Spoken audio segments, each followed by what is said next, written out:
하나님 말씀 마태복음 2장 1절부터 12절까지 말씀. 헤로드 왕 때에 예수께서 유대 베들레헴에서 나시매 동방으로부터 박사들이 예루살렘에 이르러 말하되 헤로드 왕과 온 예루살렘이 듣고 소동한지라.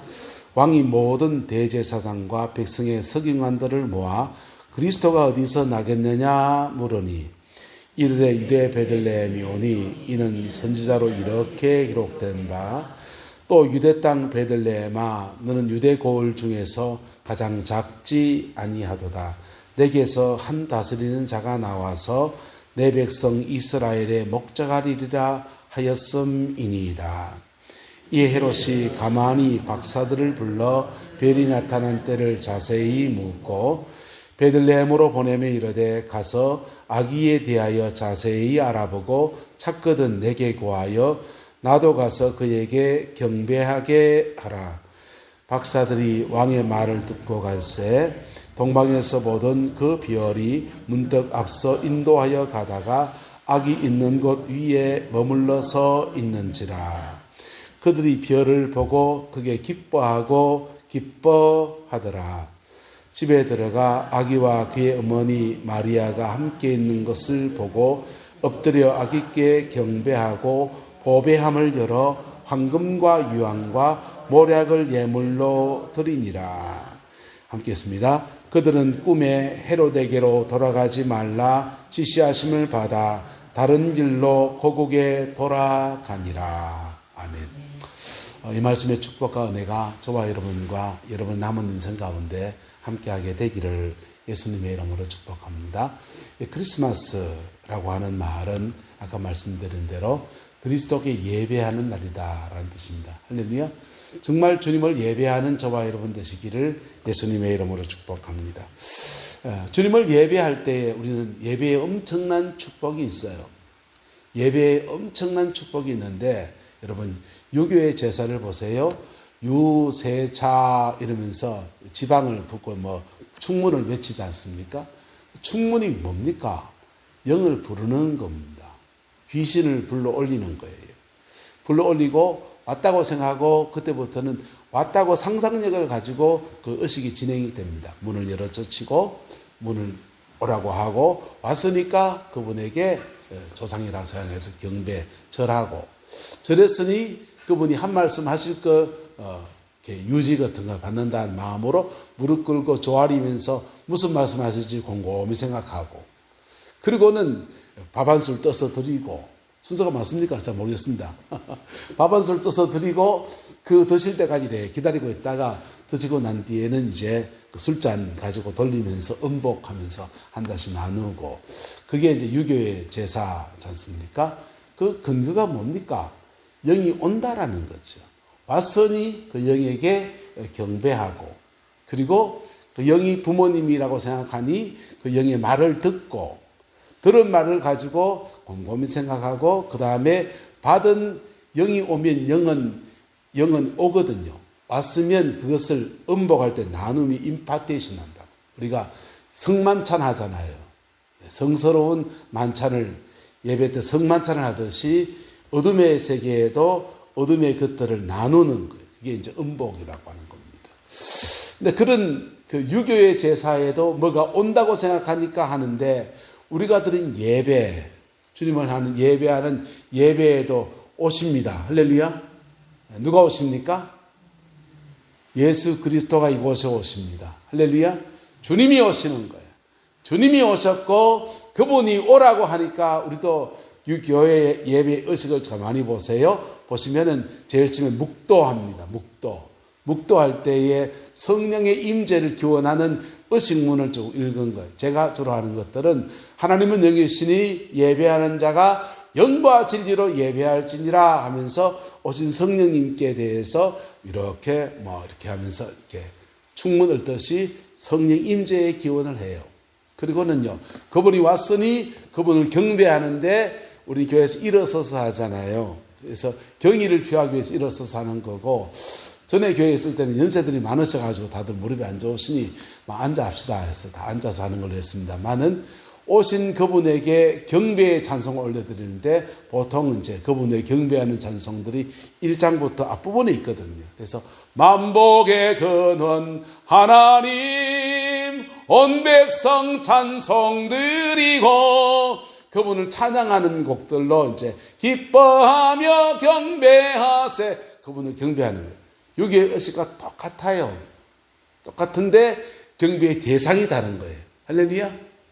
그분이 오신 그분에게 그분이 주시는 말씀을 강단을 통해서 받고 받은 말씀 가지고서 그 은혜를 나눌 때 교회는 마치 성만찬을 어떤 교회에 따라서 매주 하는 교회도 있고 저희는 그렇게 자주 하지 않습니다만은 성만찬 떡과 잔을 나누면서 그게 음복한다 하듯이 그렇게 은혜를 나누는 시간을 그렇게 가지는 겁니다. 할렐루야.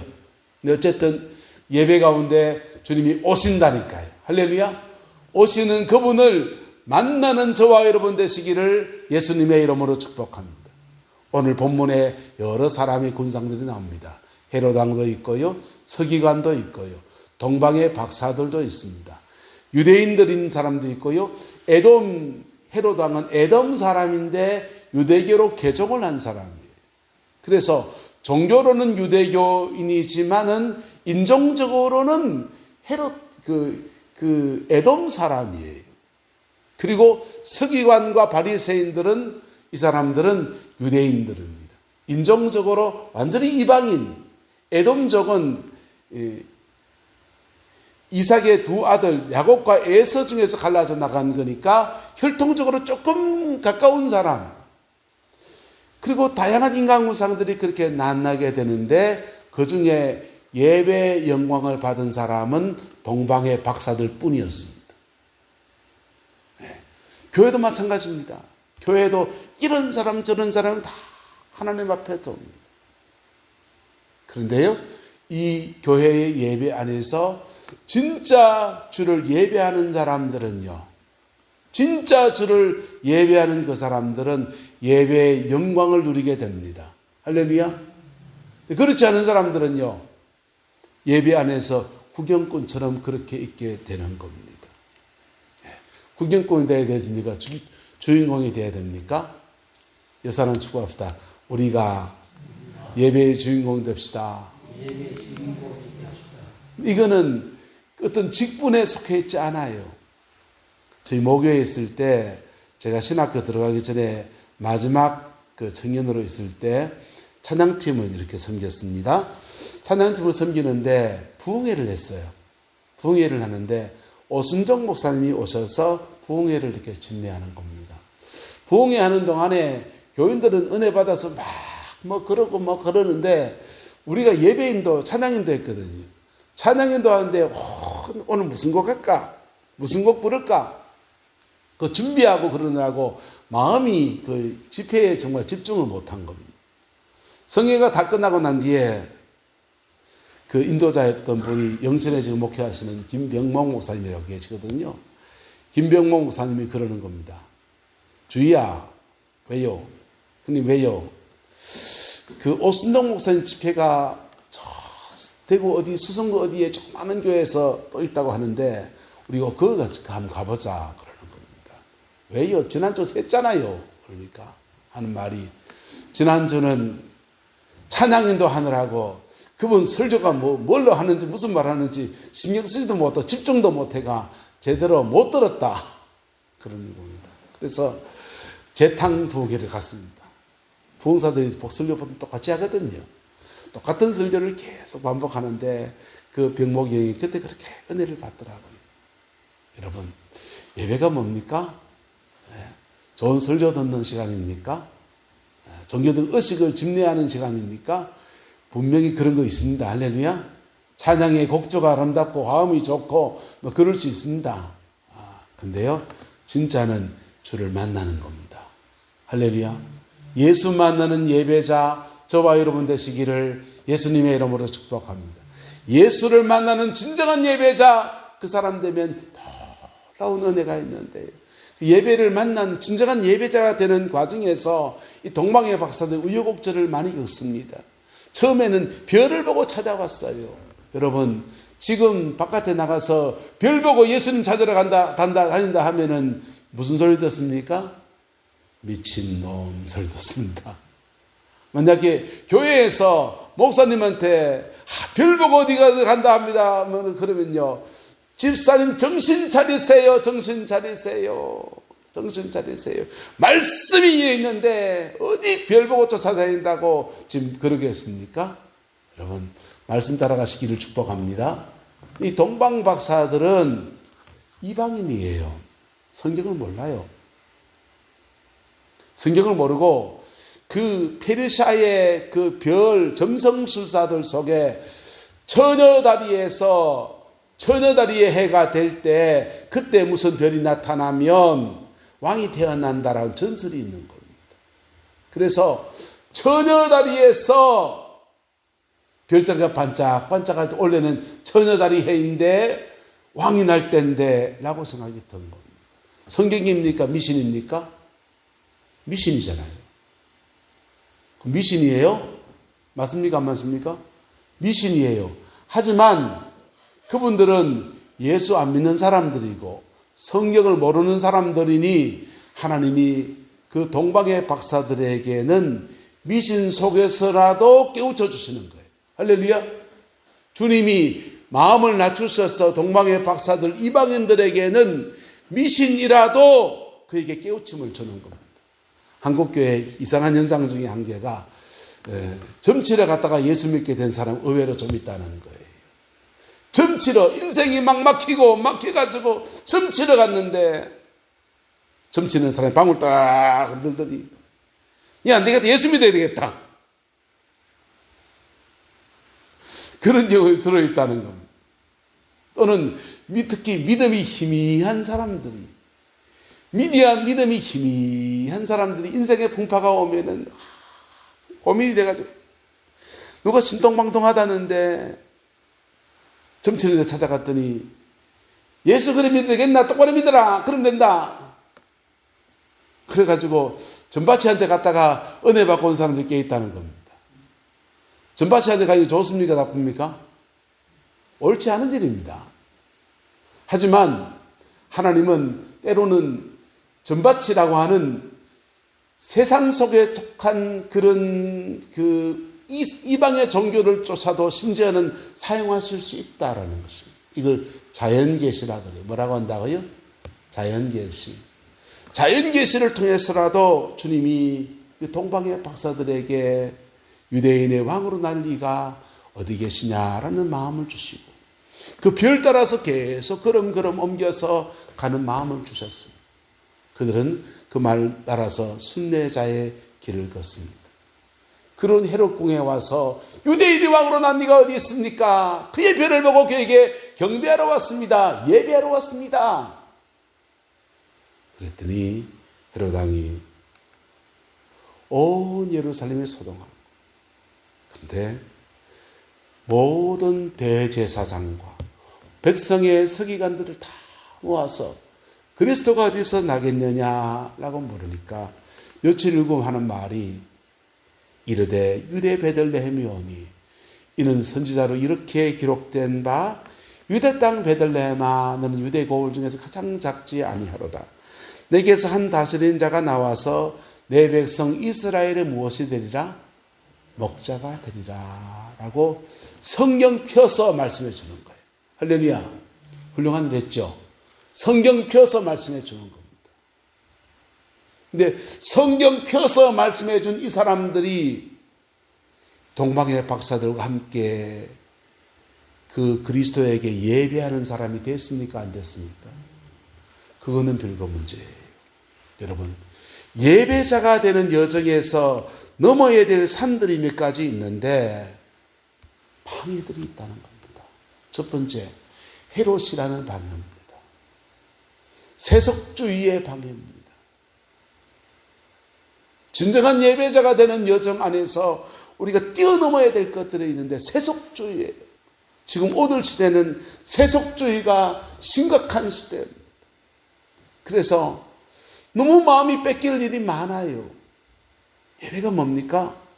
하나님만 한 마음을 다 가지고 집중해 보는 것, 그걸 예배라고 하는 겁니다. 찬송 한 소절이 없어도 돼요. 성경 뭐 구절이 없어도 돼요. 주님을 한 마음으로 가지고 다 보는 거. 그걸 위해서 찬송을 부를 수도 있고 하나님의 말씀을 가지고 나눌 수도 있고 기도를 할 수도 있고 한데, 그것보다 한 마음, 주님을 향한 한 마음을 가져야 되는데 왜 그렇게 분주한 것이 많습니까? 세상적인 욕망과 열망들이 얼마나 강한지.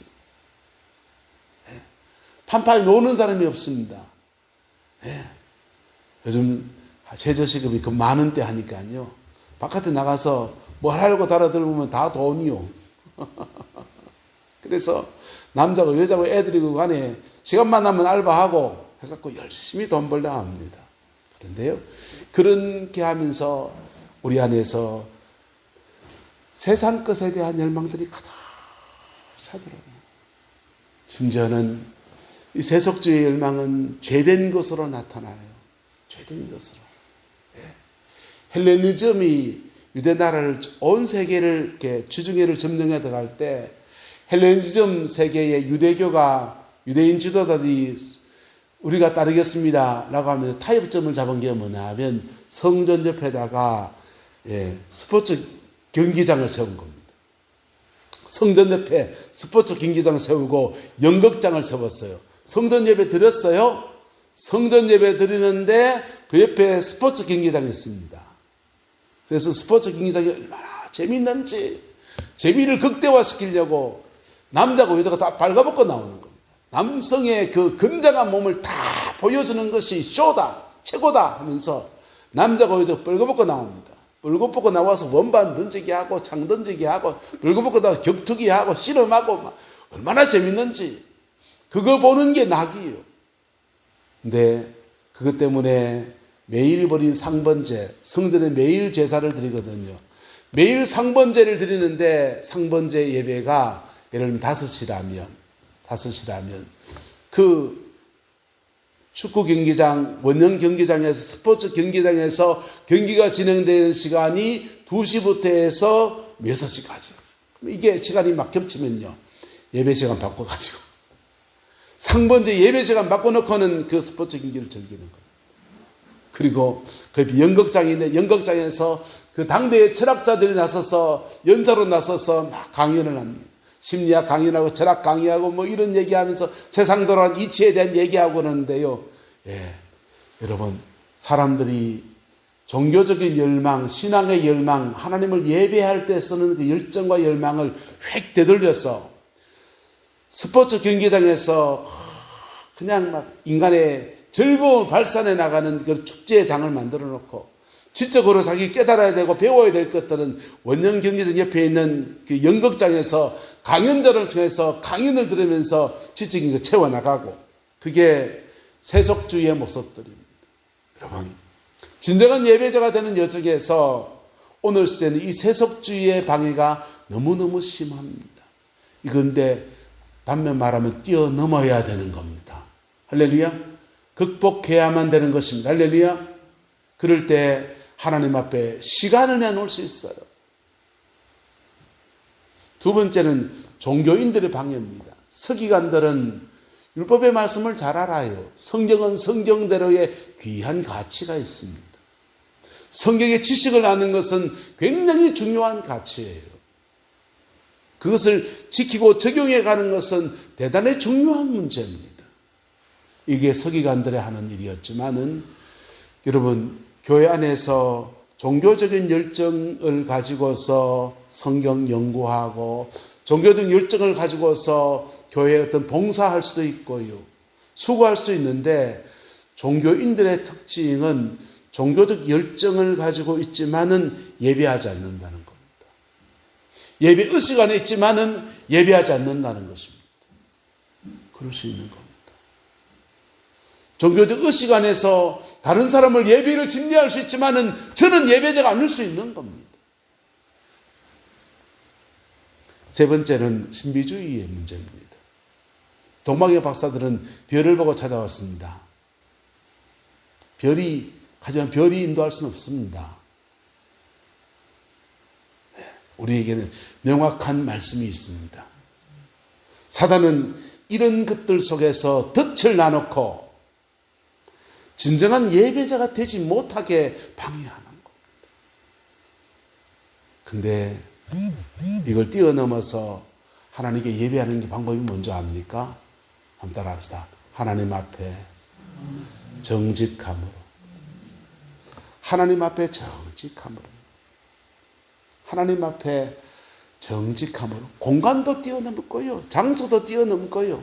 주님 말합니다. 이 산에서 예배해야 됩니까? 저 산에서 예배해야 됩니까? 아니야. 하나님은 영과 진리로 예배하는 자를 찾으셔. 네, 영과 진리로. 저는 영과 진리를 좀 더 쉽게 번역하면 이럴 거라 생각합니다. 성령 안에서 진실함으로.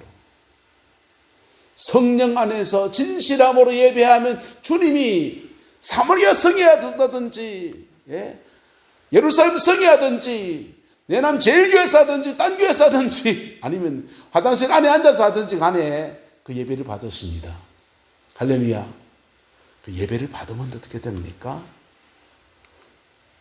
진정한 예배자가 되면은 몇 가지 축복이 주어집니다. 동방의 박사들은 별 보고 별 인도 따라서 왔다가 그 종교인들을 통해서 말씀을 배웠고 말씀의 인도를 따라 베들레헴으로 가다가 그런데 예배할 때에 성령이 오시는 거예요. 할렐루야. 누가 오신다고요? 성령이 오시는 겁니다. 오신 성령은 어떻게 됩니까? 목사들이 축도할 때 마지막 축도할 때입니다.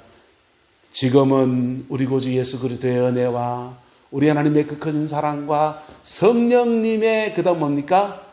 내주, 교통, 역사하심이 할렐루야. 성령이 뭐라고요? 내주, 교통, 역사하심이 지금부터 영원토록 함께 하시기를 간절히 축원하옵나이다. 진정한 예배자가 되면 성령이 그의 영혼 속에 임하십니다. 성령이 그 영혼 속에 임하셔요. 그래서 별의 인도함 따라가다가 성경 말씀의 인도함 따라가다가 말씀 적용하는 삶을 살다가 그 다음부터는요 성령의 인도함 따라갑니다. 할렐루야.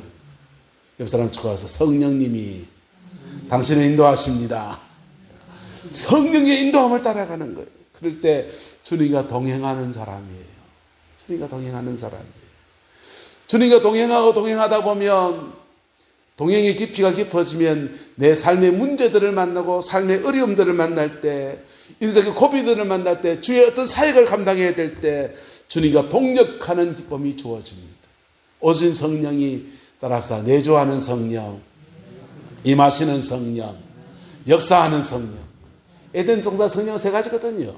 내주하는 성령, 우리 안에 생기로 임하시는 성령, 내주하는 성령. 내주하는 성령이 하나님, 저는 목사잖아요. 오늘 저녁에 수요기도회 때 내남 제일교회 예배당에 성령의 임재를 부어주세요 하면 임하시는 성령. 무슨 성령요? 임하시는 성령. 임하신 성령은 이곳에서 뭐합니까? 역사하십니다. 할렐루야. 여러분 가정에도 마찬가지예요. 내가 믿음의 사람이 돼서 내 가정을 놓고 이렇게 기도합니다. 하나님, 나는 은혜 받아 너무 좋은데 우리 애들은 신앙이 이렇고요, 우리 자녀들은 이렇고요, 우리 가정의 문제는 이렇고요. 하나님 이곳에 임하여 주세요. 우리 가정에 임하여 주세요. 그럼 임하시는 성령. 임하신 성령은 내 가정 역사하기 시작합니다.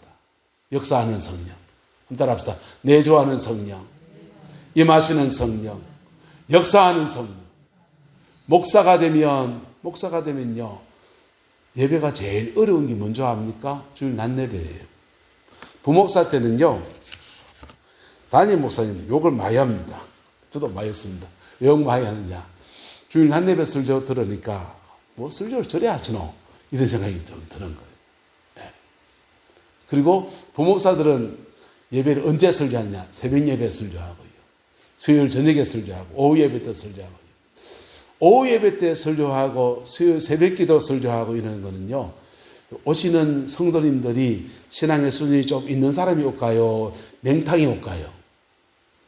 수준이 좀 있는 분이 오십니다. 말씀을 받으려고 하시는 분이 오셔요. 그래서 그냥 성령 그냥 쭉 역사하셔요. 주일 낮 예배 때는요, 주일 낮 예배 때는 예수 안 믿는 사람이 오기도 하고요, 평생 교회 안 다니다가 마누라한테 꺼짓기가 오는 사람도 있고요.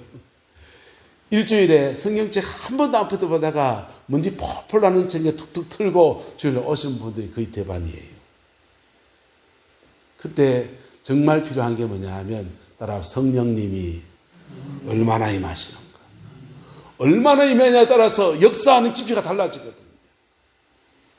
그래서 목회하는 사람들은 여기 예배당에 임재를 쌓아야 돼요. 옛날 70년대 목사님들은 좋은 점이 뭔지 압니까? 새벽에 이렇게 두루마기 같은 거 더 입고 오시잖아요.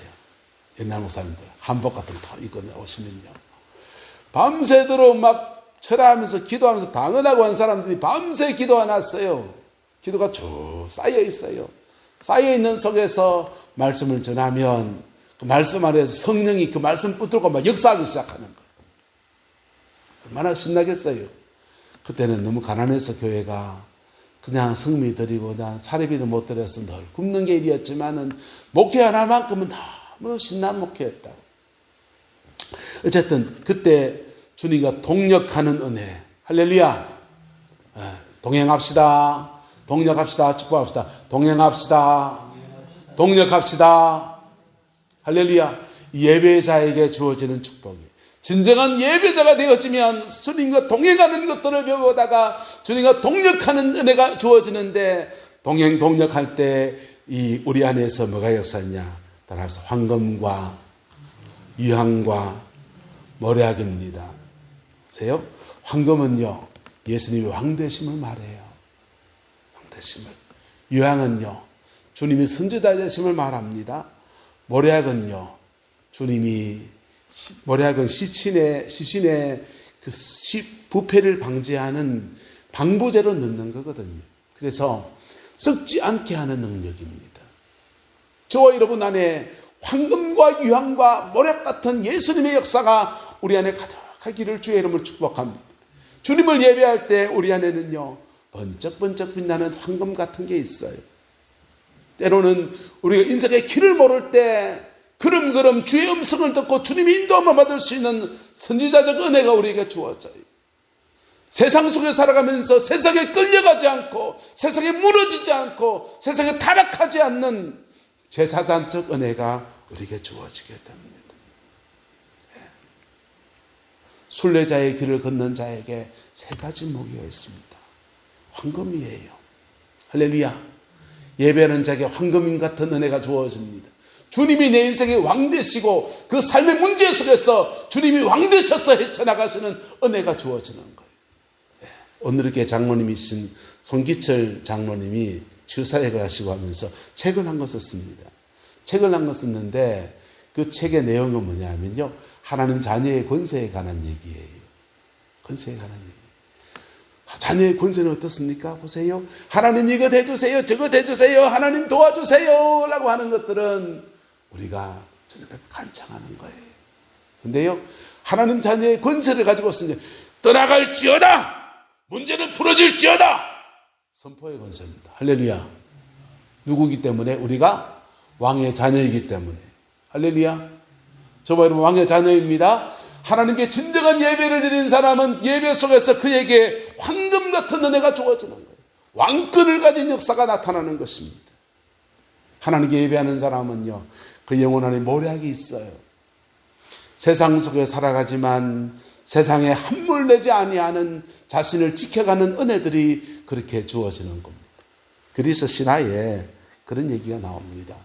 머리에 뱀머리가 이렇게 머리카락마다 다 뱀으로 되어 있는 여자가 있는데 그 여자가 사수를 부려서 그 나라를 어지럽힌다는 겁니다. 그 뱀 메두사라고 하는 메두사를 처단해야만 이 나라가 잘 될 텐데 한데 메두사를 처단하러 간 사람마다 다 그냥 돌로 변하는 겁니다. 왜냐하면 메두사의 그 눈을 본 사람마다 이 메두사와 싸우면서 서서히 돌이 되어버리는 겁니다. 여러분, 젊은 날 세상 속에 그냥 직장생활하고 사회생활하기 전에 학생 때 데모도 하고요, 그냥 세상을 변화시키자 하면은 와 하고 그랬었습니다. 근데요, 세상에 나와 세상 속에 살아보니까 이 세상이 녹록지 않네요. 그리고 그렇게 욕했던 사람이 내 모습 속에 볼 때도 있고요. 젊은 날 목회하는 전도사 때 이 선배 목사님들이 막 온갖 그 교회 안에 불합리한 일을 이렇게 사회적 무리를 일으키는 거 보면서 저 목사님 저거 안 해야 된다면서 욕을 내드렸습니다. 왜요? 쉽게 욕했습니다. 왜? 나하고 상관없으니까. 근데요, 나이가 많이 들고 보니까요, 그렇게 욕하는 사람들 중에 내 친구가 있네요. 왜? 그렇게 교회를 무리를 일으킨 그 사람 중에 내가 가장 아끼는 사람이 있어요. 우리 세상 속에 살아갑니다. 세상 속에 살아가는데 세상에 속하지 않는 공동체, 할렐루야. 세상에 속하지 않는 사람, 그러려면 우리 안에 모략이 있어야 됩니다. 아가서는 말해요. 내 사랑하는 자는 내 마음 가운데 모략한 주머니요. 모략향낭이라고 되어 있는데 모략한 주머니라. 내 마음에 사랑하는 예수님은 내 마음 가운데 시체에 썩어가는 세상 속에 썩어질 수밖에 없는 존재, 부패할 수밖에 없는 동일한 부패성을 가지고 있는 나 같은 사람에게 모략한 주머니로 역사하면서 썩지 않는, 오히려 세상을 이겨낼 수 있는 그런 능력을 공급하시는 분, 할렐루야. 이 모략인 겁니다. 이게 누구에게 주어집니까? 예배하는 자에게. 뭐 하는 자에게? 예배하는 자에게. 여러분, 예배는 때로는 아무것도 아닌 것 같아요. 찬송 몇 소절 부르는 게 뭐 그렇게 됩니까? 뭐 설교 뭐 듣는 게 뭐 됩니까? 뭐. 근데요, 그 예배의 능력이 있는 겁니다. 왜? 예배 속에서 예수 만나니까, 예수 만나면 예수님 만날 때 내가 주님 앞에 주문이 들어서 헌금하고 내 헌신하고 내 수고하고 하는 것 같은데, 이 동방의 박사들이 주문이 들어서 황금 드리고 유향 드리고 모략도 찍어드리는 것 같은데, 그 드리는 중에 그분으로부터 성령이 그에게 쭉 임하는 거예요. 쭉 임하면서 주님과 동행하는 여정을 걸어가고, 동행하는 중에 어떤 사람에게는 왕권을 주셔서 사단의 점령 안에서 사단의 나라를 부수고 나가면서 하나님 나라를 이루어가는 은혜가 그에게 주어지고요. 어떤 사람에게는 유황 같은 은혜가 주어서 길을 잃은 세상 가운데서 길을 열어주는 선지자적인 은혜, 자기 인생의 길도 그렇게 풀어가는 은혜들이 그렇게 주어지는 거예요. 결정적으로는요, 그 세상 속에서 나도 넘어질 수 있고 나도 유혹받을 수 있고, 여러분, 사춘기가 위험하고요, 중년기가 위험해요. 목사들은 주로 언제 많이 넘어지냐? 목사는 중년기에 많이 넘어집니다. 예? 사춘기 때는 은혜 받으려고 정신없어가지고 으아 하면서 죽게 은혜 받아가지고, 그 은혜로 여러분 목사가 되는 여정에 전도사 때를 지나가잖아요. 전도사 때 교육준사 요즘은 좀 많이 주지만은, 저 교육준사 할 때 한 대 25만 원 받았습니다. 25만 원 받아가 교회를 섬기고 신앙생활 하나가고 하는데 죽겠더만요. 근데 그 한참 은혜 받을 때니까 열정에 넘쳐서 막 그 박봉에 그냥 찬양팀 막 섬겨가면서 하니까 우리 마누라 다 줄 돈이 반밖에 안 되는 겁니다. 그나마. 분유 살 돈도 없는데 지금 그 짓하고 다녔다고요. 열정에 넘쳐서 그랬는데, 그게 제도권 교회에서 이렇게 섬겨 나가고 신앙생활 하고 또 이런 일 저런 일 부딪히 쳐다보고, 중년기를 지나가니까 인생에 새로운 바람이 부는 때잖아요. 그때 막 넘어집니다. 친구들 목회 회의도 많이 오고요, 지급적인 그냥 의식적인 목사가 되는 많은 친구들이 저희 주변에 존재하고요. 그런데요, 우리 영혼 안에 진정한 예배자의 은혜가 부어지면 순례자의 길을 걸어갈 수 있는 황금과 유향과 모략의 축복이 주어집니다. 할렐루야. 그 축복 안에서 저와 여러분 남은 인생을 복으로 살아낼 수 있기를 예수님의 이름으로 축복합니다. 동방박사의 시가 하나 있습니다. 땅을 바라보지 않고 하늘을 바라보았습니다. 별을 바라보지 않고 당신을 바라보았습니다. 왕에게 절하지 않고 어린 당신께 절하였습니다. 왕에게 예물을 바치지 않고 어린 당신께 예물을 바쳤습니다. 왕의 말을 듣지 않고 하늘의 말을 들었습니다. 왔던 길로 돌아가지 않고 지시하신 길로 순종하며 갔습니다. 보잘것없는 것 가지고 왔으나 당신을 모시고 돌아갔습니다. 할렐루야. 이 예배자의 축복이에요. 좋으신 아버지 하나님, 주님의 은혜와 사랑을 감사합니다. 동방의 박사들처럼 이곳 이쪽을 넘어서 진정한 예배를 지켜 올려드리는 예배자가 되어지게 축복해 주시고 예배자에게 주는 하늘의 축복과 땅의 기름짐의 역사가 오늘 이 저녁 하나님께 예배하는 주의 백성들 안에 충만하게 해 주셔서 세상 속에 승리하게 하시고 가정 안에 평강이 머물게 하시고 자녀 손들의 인생 안에 형통의 역사가 부어지게 하시고 믿음의 유업이 전성되어가는 아름다운 은혜가 있게 우리 하나님 인도하여 주옵소서. 여호와께서 온전한 은혜와 사랑으로 함께해 주시길 원합니다. 예수님의 이름으로 축복하며 기도드리옵나이다. 아멘.